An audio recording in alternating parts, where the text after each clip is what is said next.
突如其来的大雾以吞噬一切的速度笼罩整个小区，直到有人在雾中伸出手，指尖瞬间发黑溃烂时，人们才惊觉这不是天气，而是一场残酷的狩猎。我正被窗外尖锐的警报声吵醒，屏幕上跳出一条未署名通知，字体冰冷的像雾里的霜。亲爱的居民们，本小区已被浓雾封锁，7日后雾气消散。为确保生存，务必遵守以下规则。规则1：雾气里面含有剧毒，严禁直接接触大雾。规则2：家是安全区，但是每家仅限单人居住时才会生效。规则3：若家里有其他人，必须遵守每个家庭中的家庭附加规则。规则4：家中并非绝对安全，时刻保持警惕。规则5：冰箱内的食物只能吃1天。规则6：夜晚饥饿感会急剧放大，如果白天不吃饭，晚上大概率饿死。规则7：若是食物吃完，可以下楼购买食物。规则8：社区没有服务人员，任何敲门声绝对不要回应。规则9：大雾期间禁止出门。规则10：不要相信任何人，一切以自保为上。再强调一遍，请大家遵守以上规则。希望我们7天后的晴天再见。我以为是恶作剧，正要锁屏继续睡觉，单元业主群已经炸开了锅。有的人吐槽无聊恶作剧，有的人质疑精准推送，群里消息爆炸，消息响个不停，直到一张照片被抛出。群友408住户发了一张照片，照片中一个男子趴在阳台外，浑身发黑如炭，手臂还保持着伸出雾中的姿势。我吓出一身冷汗，立刻在群里询问是怎么回事。我老公不信邪，开窗把手伸到外面，就这样了。Oh my god， 规则都是真的，我们完了。只要遵守规则就可以了吧？不应该吧？这规则里面有好多矛盾的地方。每个人家里是安全的，但只能住1个人才有效。这栋楼也不是单身公寓啊，一家3口怎么住？单人安全区就是让我们骨肉相残。冰箱里的食物只能吃1天，不能出门，又要采购，这是逼死我们。家里既是安全的，有时也是不安全的，只能有1个人。为什么还说若是有人时，请遵守家里的附加规则？这些消息一定有真有假。我又从床上爬起来，冲到冰箱前，里面的蔬菜早已腐烂发黑，仅剩半袋大米和几包挂面，刚好够1天的量。我煮了碗清汤寡水的粥，刚喝2口，手机再次震动。亲爱的居民们，规则11：家中不能留存尸体，否则将引来怪物。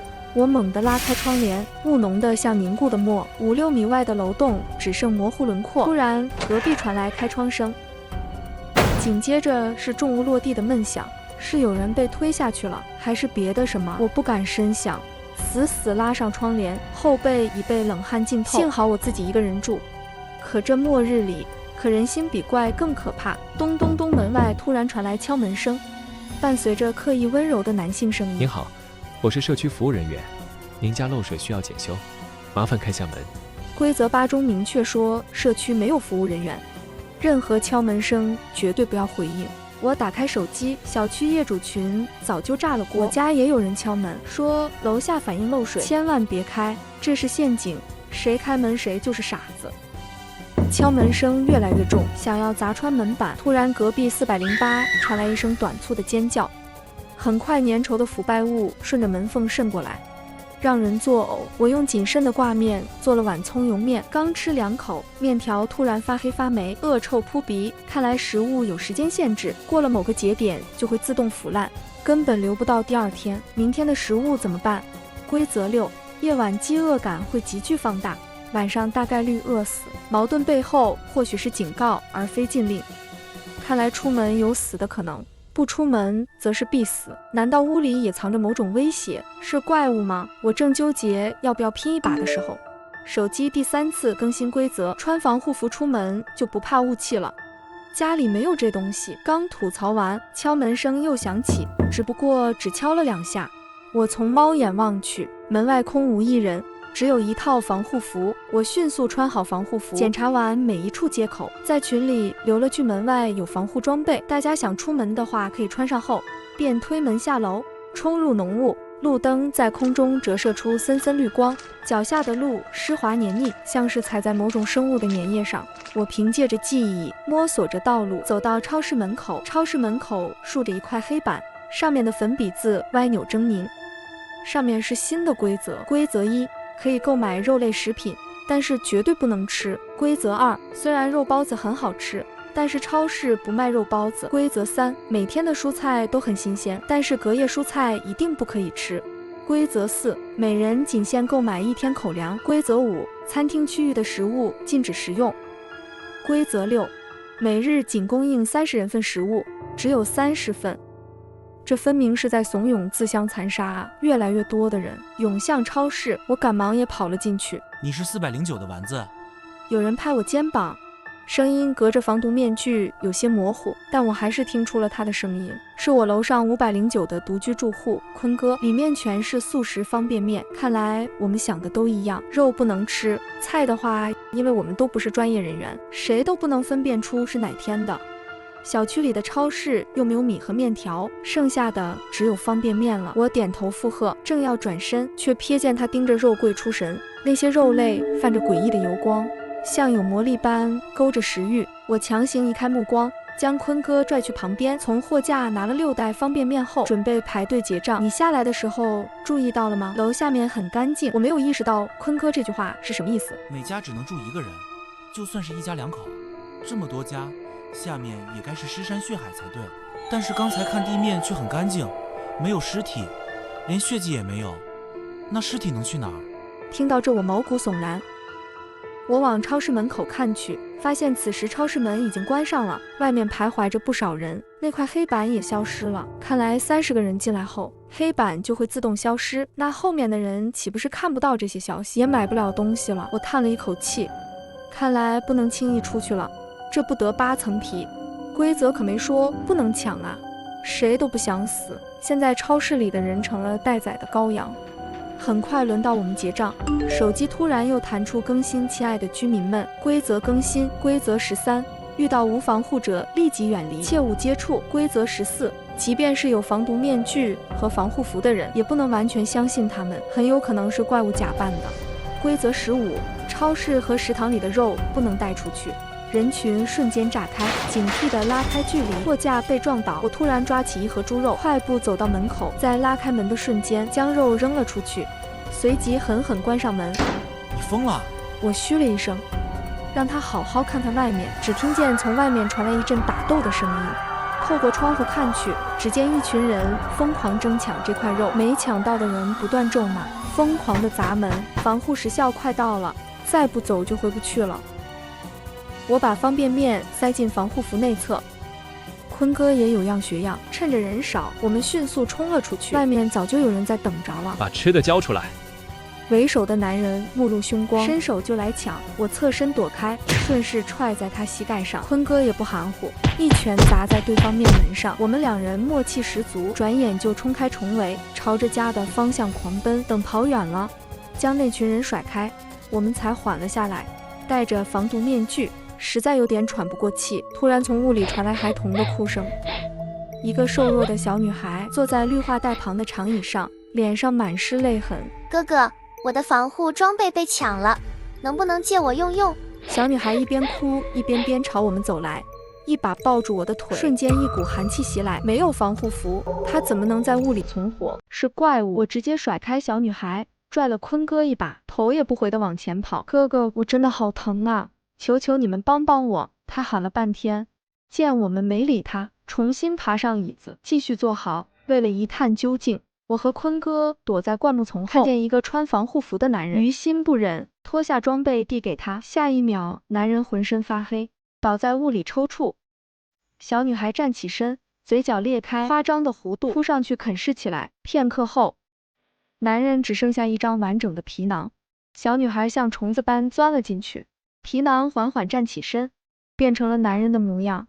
我和坤哥吓得魂飞魄散，拔腿就跑，拼尽全力往家跑。回到家，我瘫坐在地上，摘下防毒面具，大口喘气，看了眼业主群。这时里面已经少了很多人说话，看来不少人遇难了。坤哥拉了个4人小群，群成员都是独居住户，除了我们，还有203的阿泽和307的小雅。我觉得这里不简单，要想活下去，咱们应该合作，互相分享各自获得的情报。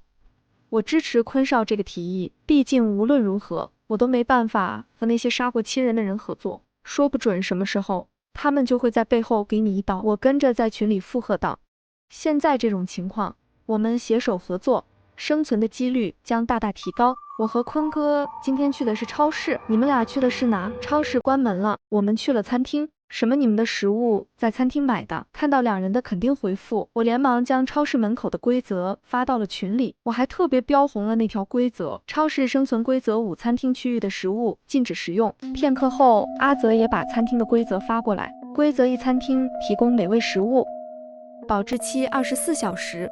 规则2，免费肉包，禁止打包外带。规则3，餐厅闭店期间禁止留人。规则4，今天提供100人份，先到先得。规则5，切忌食用超市任何食物。我有点懵逼，规则矛盾，难道有假？这超市有肉包品类，但是没有卖，而餐厅却有卖。餐厅从超市进货，超市肉不能吃。如果肉包子也是超市的，卖给了餐厅，那餐厅肉包子是不是也不能吃？这时坤哥在群里问道。有，全是素菜，肉是抢不过而已。我大脑飞转，餐厅除肉包，没大不同。正思索着，身后传来熟悉声音：丸子，太阳晒屁股了，爸妈做好饭了，快起来吃饭。来了，我顺口答应。刚要起身，突然意识到不对，自己一人住，怎么有人在我家里？我总算理解规则3了，若家里有其他人，必须遵守每个家庭中的家庭附加规则。这时手机再次响起，亲爱的居民们，规则更新，规则16，家里人惧怕服务人员会给他们开门。规则17，务必锁好大门，否则服务人员会闯入。规则18，门坏了，立即到没有活人屋子暂住1晚，切记只能1晚，不然家里人会生气。我立刻在群上告知他们3个现在的状况，这莫名多出的2人实在令人毛骨悚然。突然门被推开，丸子怎么还不出来吃饭？就知道玩手机。你都多大了，还不让人省点心？我猛地回头，发现竟然是隔壁408的邻居，他们不是死了吗？这时我才理解规则4的表述。家中并非绝对安全，时刻保持警惕。在家中时刻警惕的就是这种情况。想起昨晚怪物进食，他们是披人皮的怪物，看来现在只能谨言慎行，随机应变了。我强行扯动嘴角，脸上露出一个比哭还难看的僵硬笑脸。我不管多大，也还是你们的乖孩子呀。那行，你搞快点。正在换衣服，突然摸到了口袋里有东西，掏出来一看，竟是一张沾血的纸条。打开一看，发现竟然是一份家庭附加规则。规则1，在不知原材料来源时，不要吃家里人做的饭规。规则2，如果不想被做成饭菜，远离厨房。规则3，洗手间内绝对不能照镜子。规则4，洗手间马桶是安全区，但是只能在上面待半小时。规则5，如果洗手间有声音，不要理会。我走出卧室，肉汤香气直冲鼻腔，勾得人食指大动。我咽了咽口水，默默拿出怀里的酸菜方便面。贾妈见状，怒气值爆表，直接发飙：我做的饭就这么难吃吗？你怎么不吃？听见没有？快点过来吃，别惹你妈生气，不然揍死你。贾爹边说边端着肉汤走过来，一副不喝就死的样子。我看着碗里的汤汁浓稠发黑，里面甚至还漂浮着细碎的毛发，不禁心里一阵犯嘀咕。我急中生智，在贾爹走过来时顺势站起来，撞到他的手，肉汤洒了一地。妈，我在减肥呢。女朋友嫌我胖，我挤出僵硬的笑。我先去房间换衣服。你小子终于开窍了，算了，不耽误你追女孩子了。既然你不吃，去厨房帮我把做好的饭菜端过来。我去奶奶的，这是让我去端饭，还是把我做成饭啊？妈，您做的饭太好吃了，我怕忍不住偷吃，减肥就前功尽弃了，我还是锻炼去吧，争取快点拿下。我马上逃回房间，刚关上门，就听见客厅传来咀嚼骨头的声响，清脆的令人头皮发麻。我长舒了一口气，再次拿起手机查看小区业主群，很少有人说话，估计都有了自己的小团队。不过4人群里有未读消息：家人们，救命啊！老子母胎单身这么多年，今天给我整了一个男朋友，但问题是，老子是男的啊！我直接笑出了声，随后在群里打字提示兄弟小心一点，家里人可能会给社区服务人员开门。刚敲完字发送出去，外面突然传来敲门声。开门，楼下反映你们楼上漏水。完蛋，假爸假妈肯定要去开门了。我瞬间冲进洗手间，坐在马桶上假装玩手机，希望可以躲过一劫。听到大门被打开的声音，紧接着是凌乱的脚步声。片刻宁静后，厕所门被打开，一个社区服务人员拎着工具箱走了进来，然后蹲在洗手台下面开始维修起来。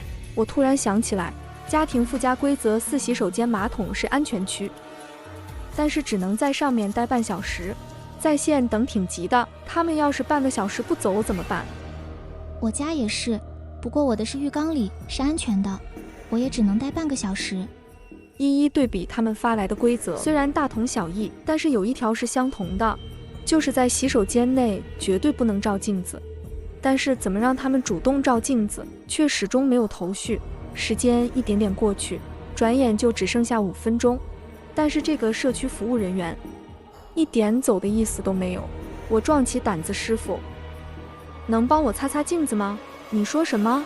社区服务人员猛地回头，一双猩红的眼珠子紧紧地盯着我。你怎么还不起来？听到这，我心脏瞬间提到了嗓子眼。我强装便秘人士，师傅理解一下，不照镜子我拉不出来，辛苦您帮我擦擦镜子。社区服务人员盯着我看了一会，起身在镜子上面擦拭。当镜面变得清晰的瞬间，他发出刺耳的尖叫，转身狂奔而出。镜子再次恢复雾蒙蒙的状态，直到外面彻底没了动静。我彻底松了口气，刚站起身，突然传来一阵诡异的声音：照照镜子吧。我连忙冲了出去，贾爹看到我出来后问道：修好了吗？别让楼下又打电话投诉。修好了，修好了。我嘴里应付着，身体却往大门方向靠近，却发现怎么也锁不上门。仔细一看，锁镜被破坏掉了，估计是被刚才那个社区服务人员撞坏了，看来得另外找个地方住一晚。隔壁邻居家应该可以，只是不知道有没有锁门。我看着贾爹腰间挂着一串钥匙，必须得想办法搞到手。如果他们也是怪物的话，厕所里的镜子应该也是有用的吧。我又返回洗手间，关上门照照镜子吧。那个声音再次响起，我有点犹豫。镜子朦朦胧胧的，为了保证自己的安全，我站在镜子旁，用手擦去雾。突然镜子里伸出一只手，手里拿着一张纸条。我慢慢的凑过去，发现镜子里面还是我自己，只不过里面的我闭着眼睛。我小心翼翼接过纸条，镜子再次恢复雾蒙蒙的状态。打开纸条，如果你能走到这一步，说明你的意识是清醒的。那么接下来你要记住真实规则。规则1，肉类是怪物的食物，素食可安全食用。规则2，如果门锁坏了，可以去门卫室找门卫，他会帮忙维修。规则3，镜子能揭穿怪物的伪装，怪物最惧怕镜子。规则4，你可以回应洗手间里的声音。规则5，没有活人的屋子不会上锁，禁止和死去的人交换任何东西，否则会付出相应的代价。规则6，务必时刻确保自己意识清醒。这么看来，家庭规则中的第3条、第5条是错误的。我第一次意识到动脑是多么痛苦。那些矛盾的规则都是为了混淆视听，逼我们犯错。但是这里说的也是真的吗？还是说这也是某种东西刻意混淆我们的手段？按照这个新规则推算，只有手机里发送的规则是正确的。餐厅、超市、家里的线下规则都与手机规则冲突，现在没办法，只能赌了。到了晚上，雾好像变浓了，我穿好防护服和防毒面具，迅速赶往超市。超市黑板上还是之前那几条规则，只有最后一条有点变动。规则6，超市只能提供20人的食物。还好我来得够快，不然就要饿死了。我迅速选完东西，发现和昨天一样，门口还堵着特别多人。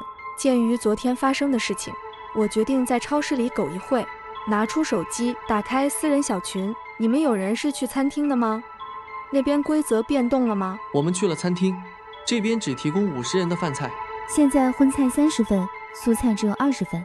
按照现在规则来看，如果肉类不能吃，那么餐厅能吃的东西跟超市这边一样，也是20份。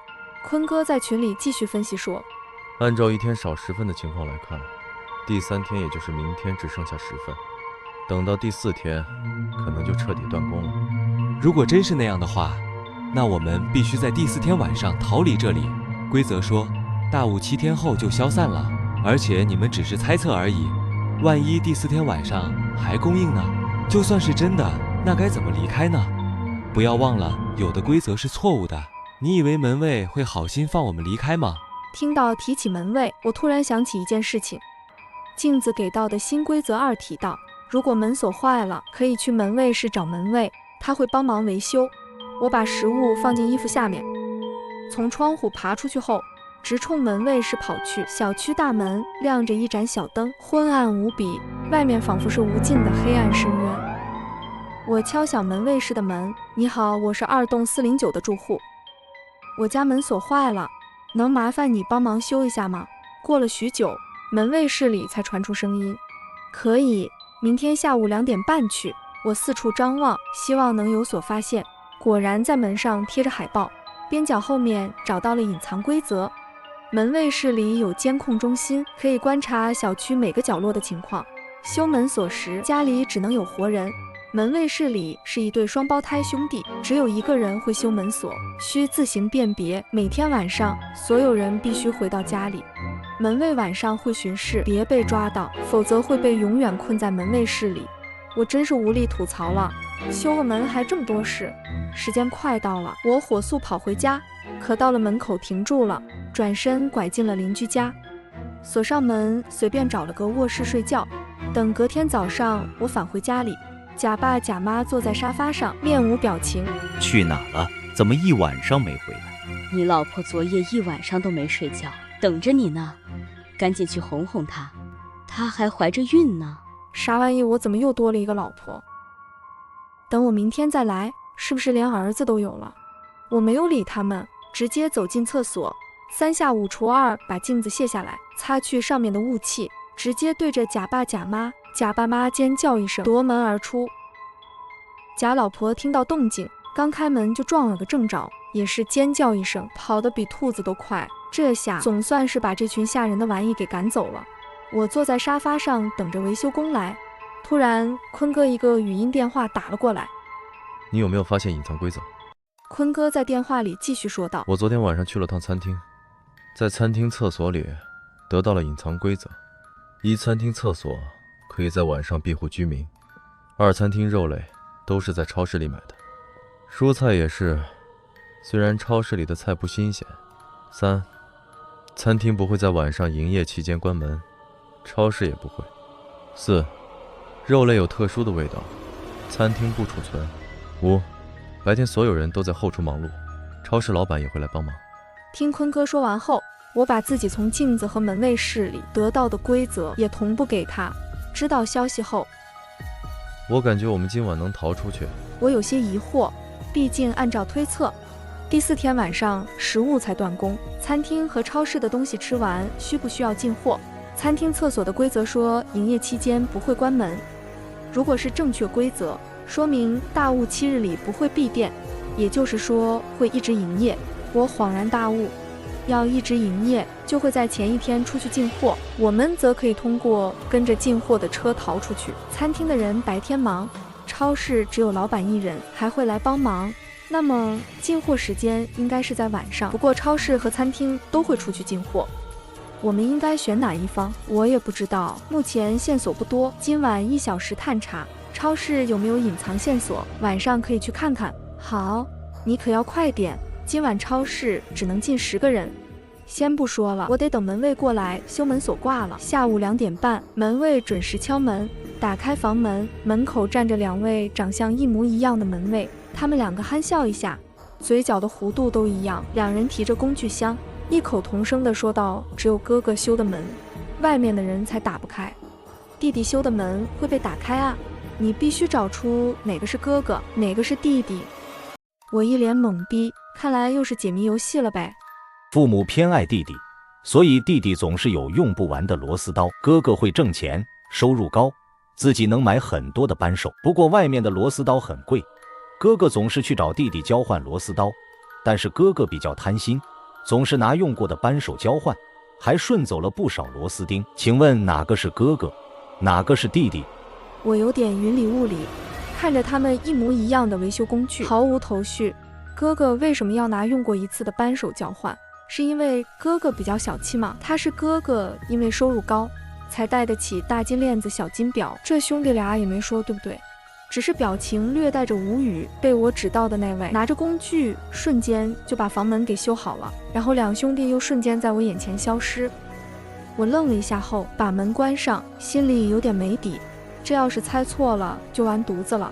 例行敲门排查。你好，楼下反映你们楼上漏水，开门核查一下。刚准备往厕所跑，动静就消失了。我心里咯噔一下，以往敲几下没人回应就走了，难道是我猜错了？我回头看了一眼，门上凹凸不平。虽然门锁是真的修好了，但是这力气也太大了吧！要是再过几天，这门也挡不住了。我打了个寒战，必须尽快离开这里。到了晚上，我火速跑到超市，果不其然，门口规则再次发生了变动。超市只能供应10人的食物，先到先得。坤哥早早的就在门口等着我，看到我不断招手。你今天怎么这么慢？从维修工得到些什么？隐藏规则吗？我摇摇头，没有，只讲了个不知所云的故事。听完我的讲述，他也是愁眉苦脸的，线索不够，看来只能看看能不能找到超市里的隐藏规则吧。我们两个将超市转了一圈又一圈，正在不知所措之际，坤哥突然用胳膊碰了下我。我顺着看向老板面前的电脑，瞬间我明白了坤哥的意思。我拿出藏在衣服里的镜子照向老板，看到镜子，老板顿时浑身发抖，夺门而出，连店面都不要了。牛啊，大兄弟，我都没想到把镜子拆下来这招。边说坤哥一边看向电脑，桌面上放着进货表，5月21日250斤，22日540斤。看来晚上12点超市就会去进货。我俩对视一眼，满脸欣喜，我们应该可以出去了。要不要把消息告诉另外2个人？说吧，要是信就一起走，不信就算了。坤哥点点头，随即我们便把逃出去的计划和方法发在群上，尽量劝说他们一起离开这里。不过没有得到回复，那2人还是没来。防护时间只剩下20分钟。这时群里也发来消息，谢谢你们的好意，我觉得还是等7天后大雾消散时比较安全。我在餐厅得到了隐藏规则，超市和餐厅都不会闭店，现在还有时间，你们如果想回来的话还来得及。我也得到了隐藏规则，闭店期间不仅餐厅不能有人，超市也不能待，不然会被门卫室里的人抓走，生死有命，富贵在天，祝我们好运。我和坤哥还是想再争取一下，但是最终还是被2人拒绝了。没办法，今晚我们2个决定放手一搏。临走前，我们检查了下电脑，看看还有没有其他线索。电脑下压着一张纸，我抽了出来，发现是一张送货单。5月21日12点，泡面30箱，火腿肠10箱。5月22日12点，泡面20箱，火腿5箱。我仔细端详着，顿时生出冷汗。快走，我们猜错了。餐厅的货车才是出去的。坤哥一脸懵逼，但还是跟着我跑了出去。我边跑边解释，那超市里进菜会进一些不新鲜的吗？坤哥还是懵逼的状态，我只好继续解释。今天从那2个维修工讲的话，我一直在想，他们肯定也遵循着某些既定的规则。拿餐厅和超市对比，这2个相当于哥哥和弟弟的关系。餐厅可以看作是哥哥，那么扳手就类似于蔬菜，而弟弟是超市，螺丝刀则是肉类。父母偏心弟弟，总是给弟弟螺丝刀，而哥哥只能出去买扳手。就是在说，在小区里死去的人都会被做成怪物的食物，然后配送到超市里。那么出去外面进货的就只有餐厅。哥哥把用了1次的扳手给弟弟带走了。螺丝刀和螺丝钉类比过来，就是餐厅把放了1天的菜给超市。换取肉和肉包子。那张外来送货单表明，超市里的方便面、火腿肠等零食全都是外面在中午给送过来的，所以说超市根本不会出去进货，要去也是去屠宰场。奶奶的，差点被骗了！我们连忙往餐厅跑，在防护时间最后1秒，顺利躲进餐厅卫生间的隔间里。每个隔间里面都有一套新的防护服，我们2个躲在里面，大气不敢出。终于，外面的喇叭声打破了寂静。车来了，我们谨慎地走出去。餐厅里面一个人也没有，雾气越来越浓了，货车的灯光只能透出一点。我俩悄悄爬上货车的后厢，对视一眼，是死是活就看今天的定数了。车子轰隆隆启动，我们2人都有点犯困，也是这几天过得那么提心吊胆的。想到终于能逃出这该死的小区，前所未有的安全感让人整个放松下来。朦朦胧胧中，突然一阵嘈杂的响声将我们惊醒。我们从监控里看到，你们深夜还在外面溜达，别挣扎了，跟我们回去吧。说完，2人便慢慢逼近我们。我们深知，一旦被他们抓到，就基本见不到明天的太阳了。既然离逃出去只差1步，那只能奋起反抗了。我和坤哥对视一眼，然后迅速行动。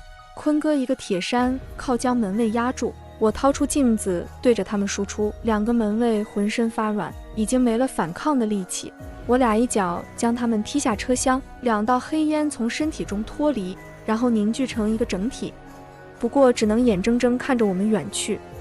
本以为终于可以安心了，还没等我们喘口气，没想到那个怪物竟然不断壮大，似乎是吸收了周围的黑雾，有点不妙。下一秒，怪物身体直接爆开，一股强烈的气流瞬间炸裂，将我们连人带车一起掀飞。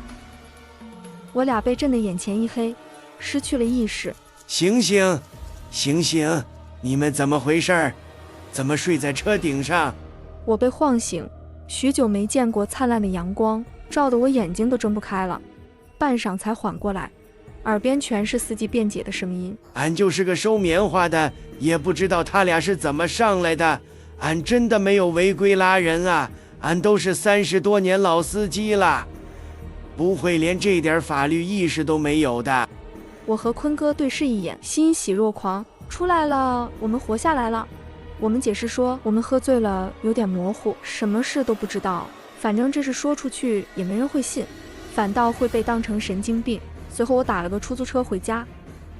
出租车司机听到我要去的地方，有点惊讶，那里前些天可是出了重大事故的，都上新闻了，整个小区天然气管道严重老化，发生泄漏爆炸，伤亡很是惨重，基本无人生还。里面该不会有你们的亲人吧？节哀年轻人，我和坤哥都愣住了。那我们前几天经历的是怎么回事？就算是做梦，也不可能2人同时做一样的梦吧？不过无论是大雾还是事故，至少我们逃出来了。不管了，我和坤哥都靠坐在出租车上休息，我们都没发现出租车外面又缓缓升了一层雾，一场从未见过的大雾。